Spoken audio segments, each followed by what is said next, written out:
Good day to you all, and welcome to yet another podcast from Humana People to People.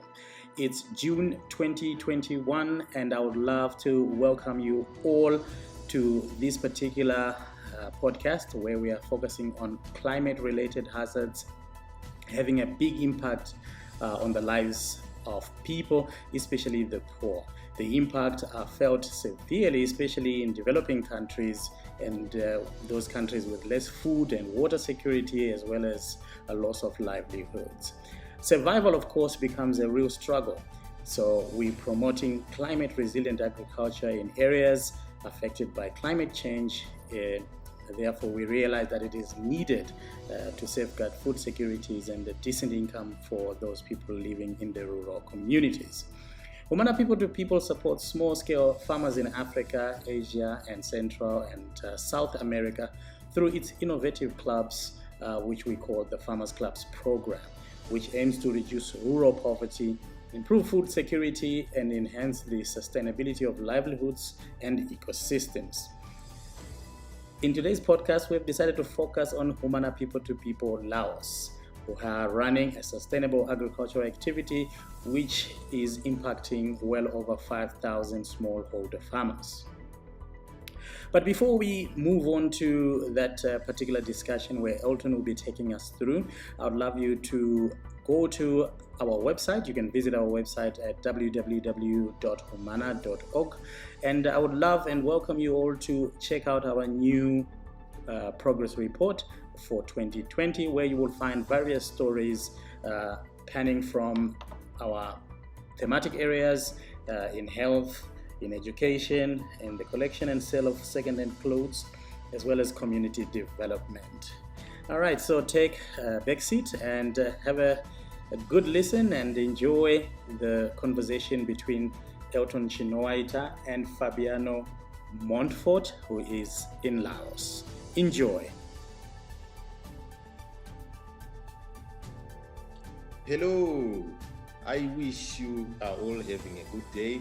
Today we are going to have a discussion about Humana People to People activities, mostly centering on the sustainable agriculture and environment aspect. Humana People to People is a federation which constitutes about 29 members worldwide. And then the members, they implement various development activities in Africa, in Europe. They also have presence in Asia, in Central and South America, as well as North America. In implementing all these development activities, the whole drive is to contribute to human development in various aspects: education, agriculture, health, community development, as well as collection and sale of second-hand clothes. So in building onto the European Development Days, which are supposed to happen on the 15th and ending on the 16th of June in 2021, we are going to participate as Humana People to People in two discussion sessions, which are going to go virtual due to the ongoing pandemic of the COVID-19 that has brought a lot of disruptions in the social, economic, and many other facets of the daily activities of people. In living up to the solidarity of the World Health Organization of social distancing and limiting human interactions, the European Development Days for 2021 has been planned to go online and be conducted under virtual. So as we are going to present in two sessions, one of it is about clothes collection and the other one is about climate resilience and promotion of food value chains. Humana People to People's interest in environment protection and Farmers Club becomes of essence as they are all contributing to fighting climate change, a major aspect which is forming the theme around the Green Deal that is the driver of all the discussions around the European Development Days for 2021. So we have decided to choose the climate resilience and promotion of of food value chains in sub-Saharan Africa under the Agora session, where Humana People to People has a representative who is going to discuss and deliberate on what we are doing in sub-Saharan Africa in promoting food value chains and training farmers in climate resilience. One of the other activities that Humana People to People is doing in Laos, outside sub-Saharan Africa, is implementing development work, and training smallholder farmers is one major program that Humana People to People is carrying out. The project has been benefiting smallholder farmers in training, in food production, in fighting to provide improved nutrition to the farmers, among many other activities.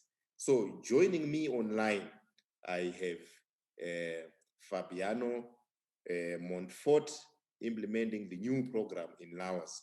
So today we are going to dovetail into some of the activities and looking at how the program of Farmers Club in Laos is panning out, what has it achieved, and how much of a difference is the Farmers Club coming out to impact the people of Laos. So joining me online now, I have the coordinator now. Fabiano, I would like you to join us, and if you may just tell us your name and a brief history of yourself. First of all, I would like to thank you and the audience for allowing me to join this special meeting. My name is Fabiano Montfort. I am a Malawian, and I was born in 1982. I'm working as Farmers Club coordinator here in Laos. And just a bit of my background, my journey with Humana People to People started in 2006. That is when I joined the Farmers Club project in Malawi. And in 2013, I went to India, also working with the Farmers Club, specifically food security project. But also in the same way, I went to Angola also to work with the Farmers Clubs. And in 2018, that was in January, that is when I came to Laos working with the Farmers Clubs here in Laos. Okay, good. I would like you, Fabiano, to just tell me what is Farmers Clubs. If one is like to understand Farmers Club, what can you tell them? What is Farmers Clubs? Farmers Club is a program implemented by Humana People to People. And this program focuses on organizing farmers, because the farmers, they are experiencing challenges which they are affecting their livelihood. So Humana People to People came up with this program in order to allow the farmers to come together, share knowledge, but also share experience on how to grow different types of crops. So the Farmers Club program looks at issues which are affecting the farmers, for example, issues about climate change and global warming, but also look at food insecurity. We look at nutrition. We look at different challenges which the farmers are facing, for example, marketing. So the Farmers Club program came in order to solve these issues which the farmers is affecting. Good, that sounds quite interesting. I would like you to share with me what Farmers Clubs in Laos, what are some of its major focus areas? If you'd like to share the major focus areas of Farmers Clubs in Laos, what are they? Farmers Club in Laos is focusing on food and nutrition security. And we are working in 100 villages in 6 districts. And the target is 5,000 farmers. So that is the major focus of Farmers Club here in Laos. And the major specific objective is to improve nutritional status and food security in these 5,000 vulnerable households. So that is the focus of the Farmers Club here in Laos. Interesting. Now, working with about 5,000 villages responding to nutrition and food security, I'm sure one way or the other, you are working also with the issue of promoting sustainability. How are you promoting the aspect of sustainability in Farmers Club Laos? First, I will explain about the activities we are doing. Of course, we establish demonstration plots, both for vegetables, but also for crops farming, where the farmers, they come together to learn different farming methodologies. We are also training the farmers on smart climate agriculture and sustainable practices. And we also install, but also maintain the irrigation systems. We also train farmers on what we call system of lice intensification. It's just a new system of how to grow rice. And here in Kamwani, the province where we have the Farmers Club, is a new technology. Of course, it has been implemented in other provinces, but when you look at Kamwani, where the Farmers Club is implemented, is a new technology. We also, as a project, provide animals as a personal loan, where the farmers, they share the animals. We also train the farmers on food processing, because we can see that one of the challenges the farmers they have is issues about marketing, but also the value addition. So we are training the farmers on food processing, improve the storage, but also the systems of how to harvest different type of crops. And we are also organizing these farmers in producer groups, where the farmers, they grow different type of crops with the aim of selling. So we have 6 producer groups, which the project have also established. So when we look at all these activities, then coming to the question about the sustainability, I can say that the first major part is where these farmers, they are organized in farmers clubs. So in each farmers club, there are step-up farmers, but also there are committee members who are well trained about their responsibilities, but also they are trained on different farming methodologies, which they use those knowledge to train other farmers. So the setup, how the farmers, they are organized, that is part of the sustainability. But also when you look at the capacity building, where these committees and step-up farmers, they are well trained, they will continue working with other farmers. But also our project is working with the village leaders. So whatever is happening, being training, but also the actions in the village leaders, they take active role during the implementation of these activities. So the Farmers Club, though we are organizing the farmers into Farmers Club, but the major focus is on an individual farmer. So the individual farmer is the one who is having the interest, who is having a will to do the activities.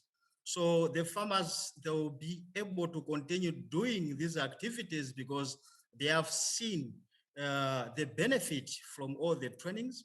They have seen the benefits of all the actions we have done as the Farmers Club. So we are not only working with, for example, at a household where we have a husband, we have a wife, we have children. We are working with all the families. So all the family members, they participate in the activities. So for example, if the husband is busy, then the wife participates. If the wife is doing another activity, then the children also participate in the activities. So by doing this, we can see that the whole family, they have knowledge, but also they will continue implementing these activities. So that is what I can present about the sustainability of the activities we are doing here in Laos. That is quite amazing, the work that you are doing out there. I would like you to shed more light on in what ways are you assisting farmers to create resilience against climate shocks. I'm sure climate change it is quite an issue globally. I guess also even in Laos, it's no exception. So in what ways are you assisting farmers to create resilience against the climate shocks? Yeah, Laos, as any other country, I can say we are also experiencing the effects of climate change and global warming. And as a project also put this into focus. So the first thing the project is doing is the farmers are trained on climate smart agriculture technologies. But also as a project, we have provided trees. So there is tree actions taking place in the villages. So we are also encourage the farmers to stop burning or to stop burning the residues, but also the farmers, for example, the project where we are, 4,155 farmers, they are practicing conservation agriculture principles. This is minimum tillage, crop rotation, and also mulching. So I can say that as a project, we are also looking at this climate resilient activities, but also we are also training the farmers on good land preparation, because some of the farmers are used to, for example, burning the bush, and so that we have also trained the farmers to stop burning, but also how to prepare the land, because some they grow different type of crops in the mountains, and that we have also talked with the farmers that it is not proper to grow crops in the mountains. So this is some of the activities we are also implementing here in Laos. Good. If I can recall from what you have said earlier on under sustainability, it seemed to me that building a strong social life is actually a key part of farmers clubs. How are you supporting that in Laos, especially looking at the way you are always referring to organizing the farmers? How is it the club life contributing to building a strong social life? Yes, as I said that the farmers are organized in farmers clubs, and in the farmers club they do different actions, and also they organize different events where more people participate. It's not only the farmers who are the members, but also village members, they also participate in these activities happening in the farmers clubs. But also in the core groups where these farmers are organized in small groups of 10 farmers according to their geographical position. They have also different types of actions, and every quarter different partners, both at the district and also provincial level, they are invited to come and see the activities which the farmers are doing. And by doing this, we can see that the farmers are encouraged, but also there is more farmers are active in participation, but also adopting the technologies which the farmers are doing in their clubs. So the togetherness of the farmers in the clubs, but also the actions, this has improved the social life of the farmers in the villages. Good. I still remember you mentioned that you started in Malawi in 2006, and then you went to Angola, and then from Angola, I'm sure you went back to Malawi, you went somewhere, and then finally you found yourself in Laos. That is coming from Africa and then going into Asia. Yeah. When you assess, what are the similarities or differences between smallholder farmers of Malawi and Laos with your own personal recognition? What have you noticed in some of the differences, and what are some of the similarities? between Africa and Laos, or you can choose either Angola or even in Malawi when you compare with Laos? I think the first similarity is all the smallholder farmers. They are all smallholder farmers, whether in Africa or in Asia. I think they are all smallholder farmers. That is the first similarity I can present. But if you look at the differences, for example, issues about land holding, we can see that, for example, here in Asia, more farmers have big land, for example, 1 hectare above. Where if you look at the smallholder farmers in most of the countries in Africa, then we have a small piece of land, for example, 0.5, 0.3, 0.4. So that is the first difference I can explain about land holding size amongst these small scale farmers. The other difference is about shifting cultivation. I can say here in Laos, we still have some farmers who are practicing shifting cultivation.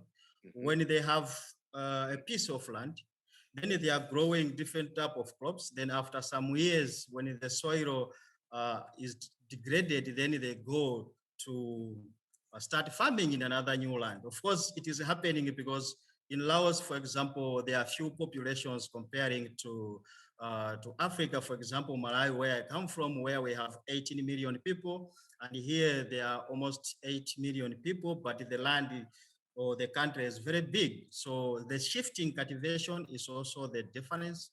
The other difference is about the crops which we grow. There are some different crops which are grown in Asia and they are not grown in Africa. And that is normal when you look at agriculture because different crops, they favor different environment. And that is normal in agriculture. So we have some crops where they are grown in Laos, but they are not grown in Africa, for example, in Malawi.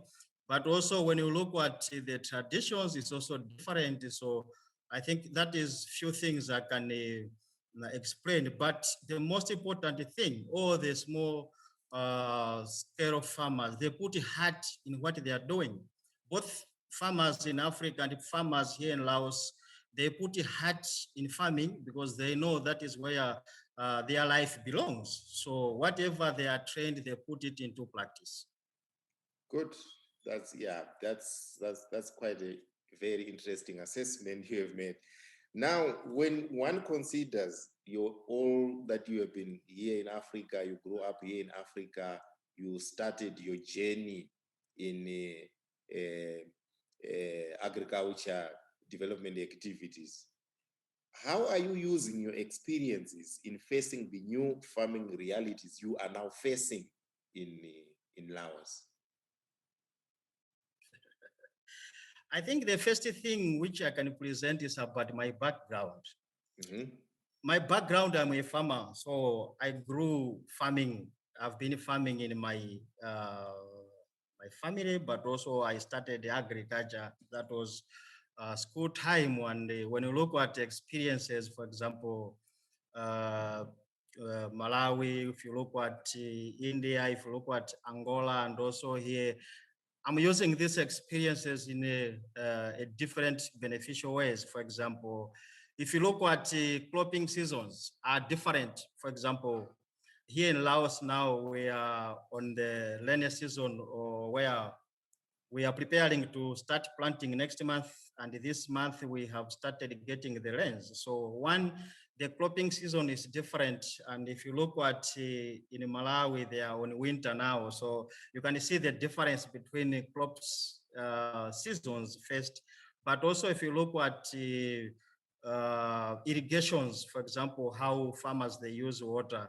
As I said, I was in India, and most of the farmers in India, they use what we call furrow irrigation, where they could just put water on the land just to move the way, like just putting more water on the land. And that it was one of the issues when I was in India to make sure the farmers, they should use the water in a good way, because each crop needs a specific amount of water. You cannot just put more water on the land, because you end up destroying the soil, or you end up destroying the fertility of the soil. Yeah. So that experience which I got from India, then I have also been using that experience here in Laos, because Laos have, I can say, more water compared to, for example, Malawi, the country I come from.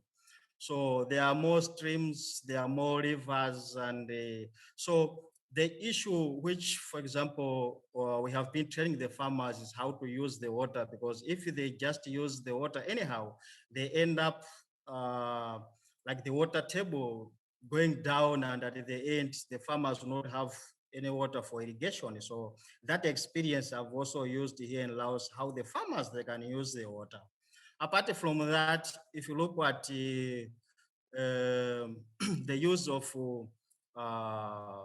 straight fertilizer, and also the use of the manure by many farmers, I can tell you that all the crops we are growing with the farmers here, they are all organic. So we are not using the straight chemicals or straight fertilizer, but the farmers that trained how to make manure, being manure from animals, from different organic matters, which we say the compost. So that is what the farmers are used to. So my experience with that, I've been part of, for example, in India, where we make what we call vermicompost using the worms in order to make the manure. That also here in Laos, we have also trained the farmers. So that experience I have also used here, because when I came, then I met with one farmer who was interested because he saw on the video about the vermicompost. So about manure is also one of the experience which I have also used here in Laos. But also the use of herbicides is also one of the experience, because in Africa or in India or in Angola, where I've also taken part on training the farmers. Also here, we are also training the farmers on how best to use the herbicide in order to control the pests to attack different types of crops. So I can say the knowledge which I have gathered in different countries, or myself, since I started working with Humana People to People on the agriculture and on Farmers Club, I've also used here in Laos. Interesting. That's quite. You are becoming quite an institutional key person in influencing and implementing the Farmers Club, which is quite amazing. I compliment and I wish you all the best of luck. Now, when we look at Farmers Club, since starting in 2006, it has gone international. Now it's being implemented in Belize, that is Central America. It's implemented in South America, in Ecuador, and in Brazil. Actually, in Brazil, it's becoming quite one of the big programs that Humana People to People Brazil is implementing.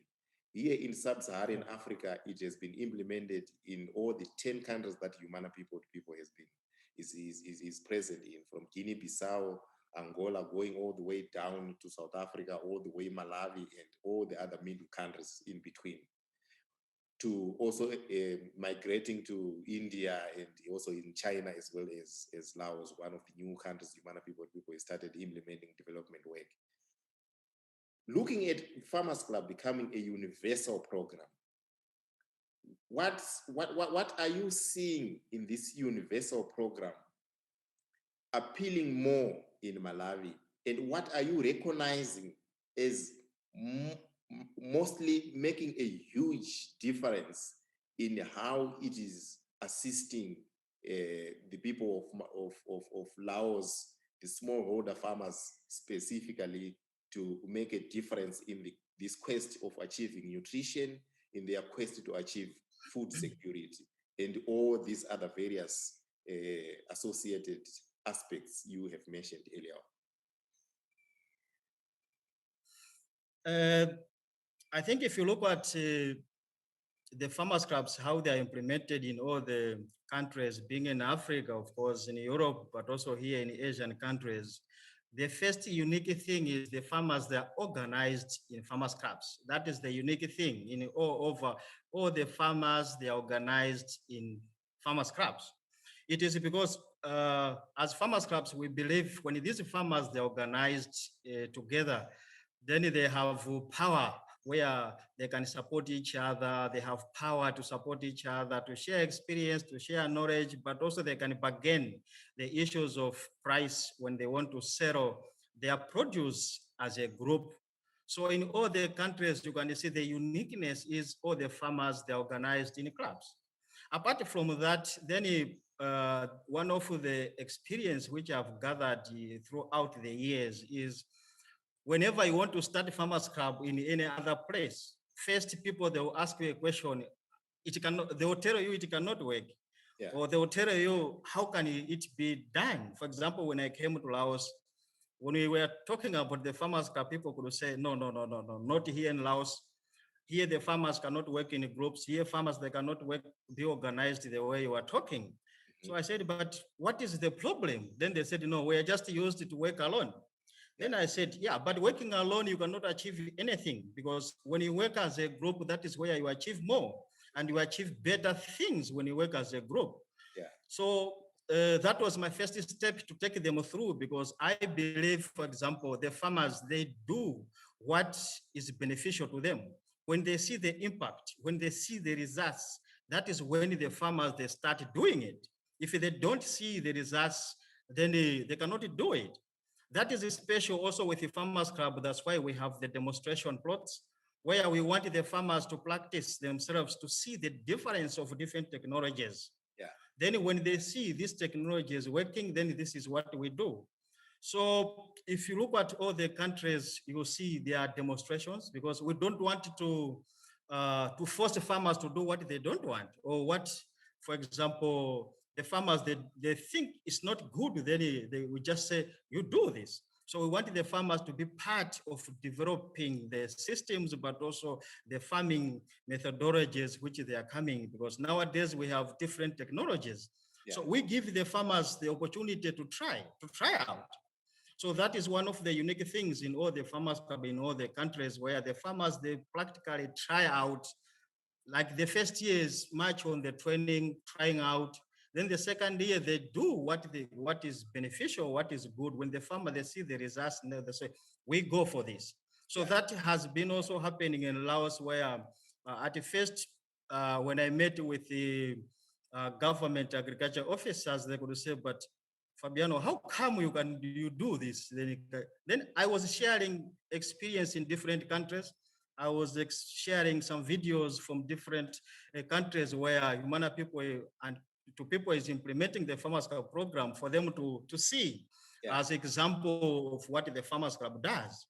So when we started the organizing the farmers in clubs, when we started in 2019, then little by little, then they could see the difference.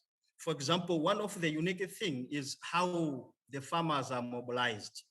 That was special, because people, they could say, but how come you are meeting more than 50 people in a village? You say it is possible because it is the will for the farmers. We don't force the farmers. The farmers, they see the importance of them coming together. The other special thing, if you look at the productive unit leaders working with the farmers clubs in the areas, they are staying in the villages where the farmers are.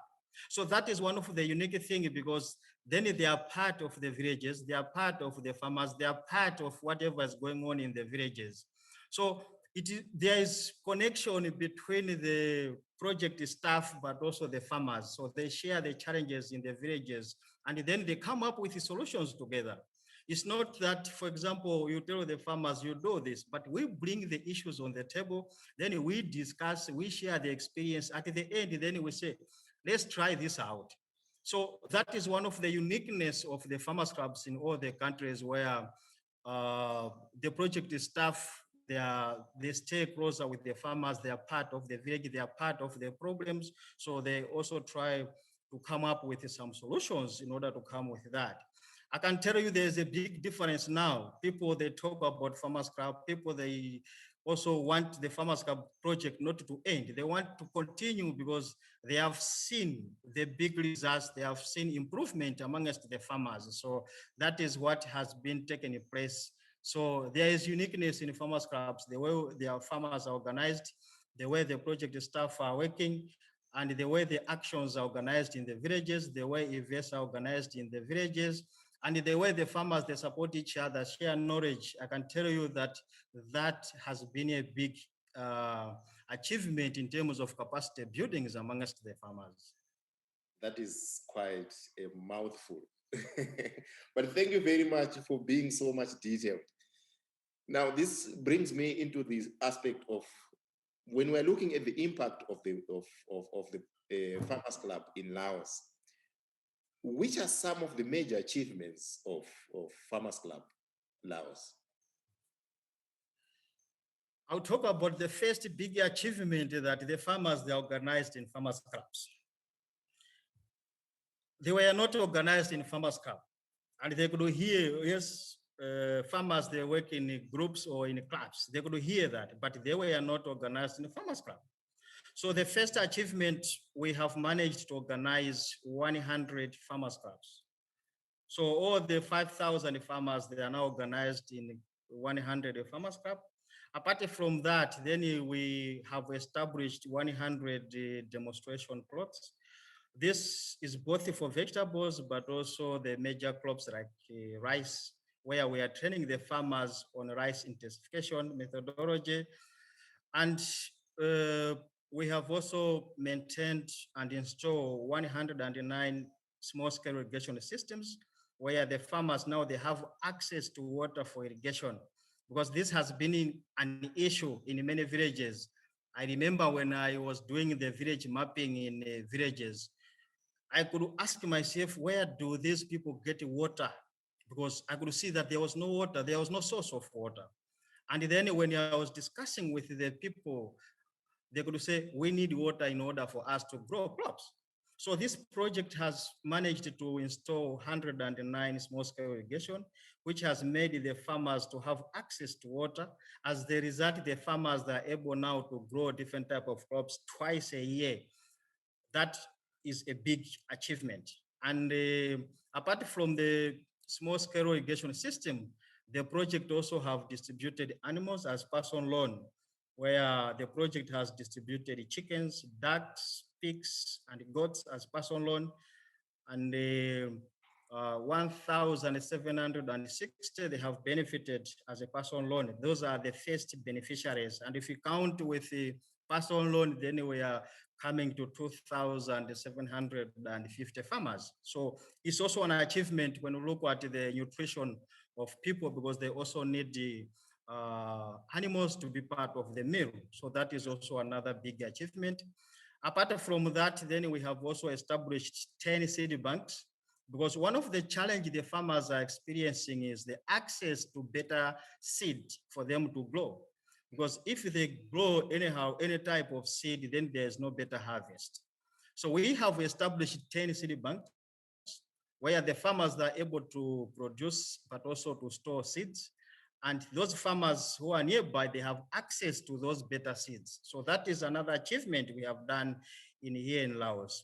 But also we have established 6 producer groups.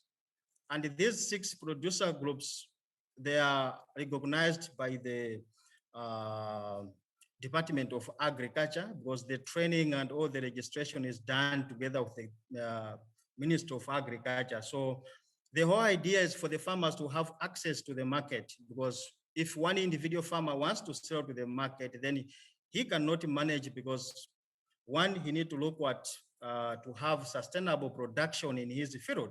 And that is one of the challenges the farmers they have, because they don't have sustainable production for them in order to manage the market. Yeah. So with the 6 producer groups, the farmers they are able now to sell their produce to the market. And that is another achievement to establish those 6 producer groups. And we have also trained the farmers on food processing and value addition. As I said earlier on, that one of the challenge the farmers they have is issues about value addition. And this is one of the important areas when you look at the farmers, they can grow different type of crops, but then for them to be able to sell, for them to be able to keep for longer period, then they need to process that food. Yeah. So the value addition, that is one of the elements we have also done as Farmers Club here in Laos. So the trainings we have done, many trainings since we started the project. We have trained the farmers on sustainable agriculture. We have trained the farmers on bookkeeping. We have trained farmers on how to use what we call non-timber forest product. Here we have more forest, and then we want these forests to be maintained. And the farmers, we used to eat natural vegetables from the forest, but also including the fruits. So we have also trained the farmers on non-timber forest product, how we can use that, how we can maintain that, and how we can also plant more in the forest we have. So we have done capacity building amongst the farmers through trainings, through actions, which has been done in the farmers clubs. So in brief, this is what I can share with you about what so far the farmers clubs here in Laos has achieved. That is quite informative. And it sounds like we are quite a very busy man in Laos, Mr. Fabiano. No, the advantage is many people, they are doing it. It's not me, but I think team and the farmers, you can see they are eager to do it because they know that is their life and that is where they get food, that is where they get money. So they have no choice, we have no choice but to do it. So that is what we are doing now. So it is actually the fruits coming from the collective effort of the whole team, and then the farmers, the whole engagement produce all this difference. Yes, but also if you look at one of the special things I can acknowledge that the good collaboration and networking we have with different government partners, it has also an influence to what we are doing as farmers clubs, because as a project, we are not only working alone. We work with the Department of Agriculture and we work with different organizations. Yeah. So, for example, the trainings we do together with the Department of Agriculture and also other organizations. So the sharing of the experience from the government department, but also from us as Humana people to people, including other organizations. These experiences has resulted into all these good results which I've just presented. But also each and every quarter and halfway and annually, we have meetings where we present the progress of the project, and then we present the work plans, and they comment on the progress, they comment on the plans, and those comments has made the project to improve.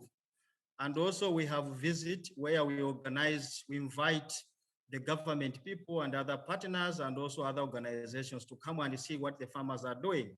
Yeah. And they have comment to that. And that has also has resulted in quality in terms of achievements which we have. So it is not only us as Humana people to people Farmers Club Laos, but also the working together with other partners has also resulted into what we call the better achievements now. When you're looking at the farmer as a family, or the farmer themselves with all their investments in terms of time, in terms of labor, in terms of their various other assets, in the various farming activities, Humana People to People Laos is engaging them. Before the program commenced, and now the program is almost like reaching its end, what are some of the notable things yourself can start to identify? Before the program came in, this was not there, but the farmers now, they are in a position to achieve this and that. They've managed to have this, and their life is like pointing to this direction. What are some of those things that you yourself can relate to or can recognize as part of the transformations coming out? I think the most important thing which I notice amongst the farmers is their capacity. There is an improvement in terms of their capacity. When you go out, I can see the farmers doing things on their own. I can see farmers growing different type of crops. I have seen the farmers practicing, for example, protecting their crops from different diseases.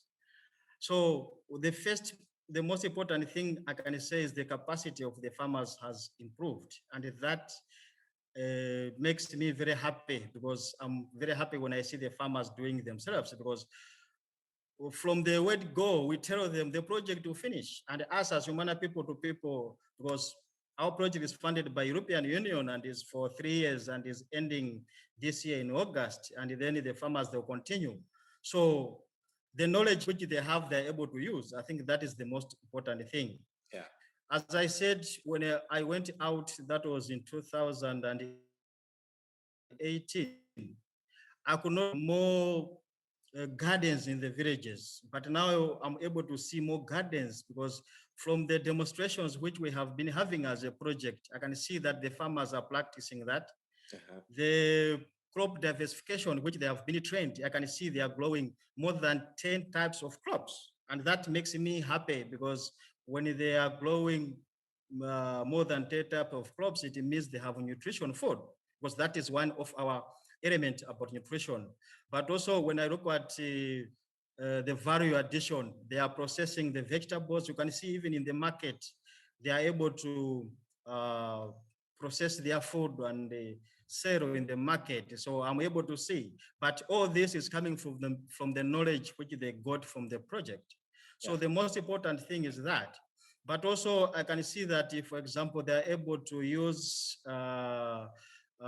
they are able to use and they're able to maintain the irrigation systems, because they are trained to do that.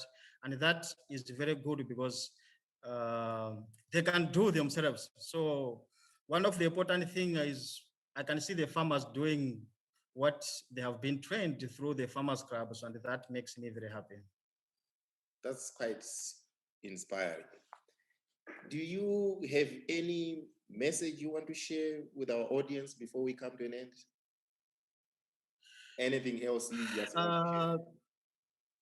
I think first of all, I can say I'm very grateful to be one of the people working together with the farmers clubs in Humana People to People. And I'm very happy to work with Humana People to People, because working with the farmers nowadays, for example, the farmers, they are experiencing different challenges. We have talked about the effects of climate change and global warming.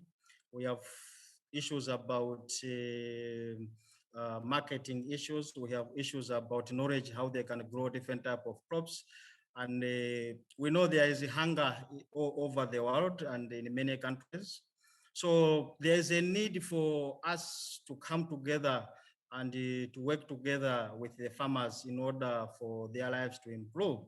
So I'm very happy to be part of the team, and I'm very happy to work in all the countries where I've been a part. For example, here in Laos, if you go to Malawi, people, they don't know Laos, they'll ask you, but what is Laos? Because most of the people, they only know Vietnam, Thailand, and China, but they don't know Laos. So I'm very grateful to be here, because I'm part of the farmers and I have learned more things here. I think through the whole implementations, I've also gathered more experience and more knowledge, which I'm ready also to use it in the future wherever I'll go to work with the farmers. So I'm very happy to work with the Humana People to People, particularly to work with the farmers clubs. Thank you very much, Fabiano Montfort, for being a guest on our discussion on farmers clubs in Laos, as part of contribution to the European Development Days 2021 discussions on climate resilience and promotion of food value chain systems in the developing world. I wish you all the best in your farming pursuits. I am sure, and I do not doubt, with all the wealth of experiences you have accumulated from Africa to Asia, from Angola, Malawi, India, and now you are in Laos, it is being quite of handy. And I just wish you continue and take new challenges and make all the differences. Thank you very much. Thank you very much. Fabiano Montfort, and he has been sharing with us some of the impact, the changes through Farmers Clubs Laos they are implementing in Asia. And we wish them all the best as part of the Humana People to People Federation. We are very much happy, and we wish the same program can also be implemented in many other deserving countries that are facing similar challenges that are being responded to in Laos. Wow, that was a very interesting discussion there between Elton Chinowaita and Fabiano Montfort, who is in Laos, discussing the benefit of Farmers Club's project in developing smallholder farmers in Laos, and where it can also be applied elsewhere in the world. So, thank you very much for tuning in to that particular podcast. I would love to welcome you all to visit our social media handles. We are on Facebook at Humana HPP, and we are also on Twitter at Humana HPP. Also, check out our new 2020 progress report, which is also available in soft copy on our website, www.humana.org. Just hover over on the menus, and you will then land to publications, and then of course you will see the latest publication there, which is the progress report for 2020. So ideally what you would then do is you would hover over the menus, and you go to the menus, you go to more, and then under the more menu you will then pan down and scroll down to publications, and you click publications, and yeah, it is the first publication that you will see. Enjoy the beautiful pictures from all around the world where we are working, and of course enjoy the lovely stories that are brought to you by the people themselves. Until we meet again in the next edition, have a wonderful day.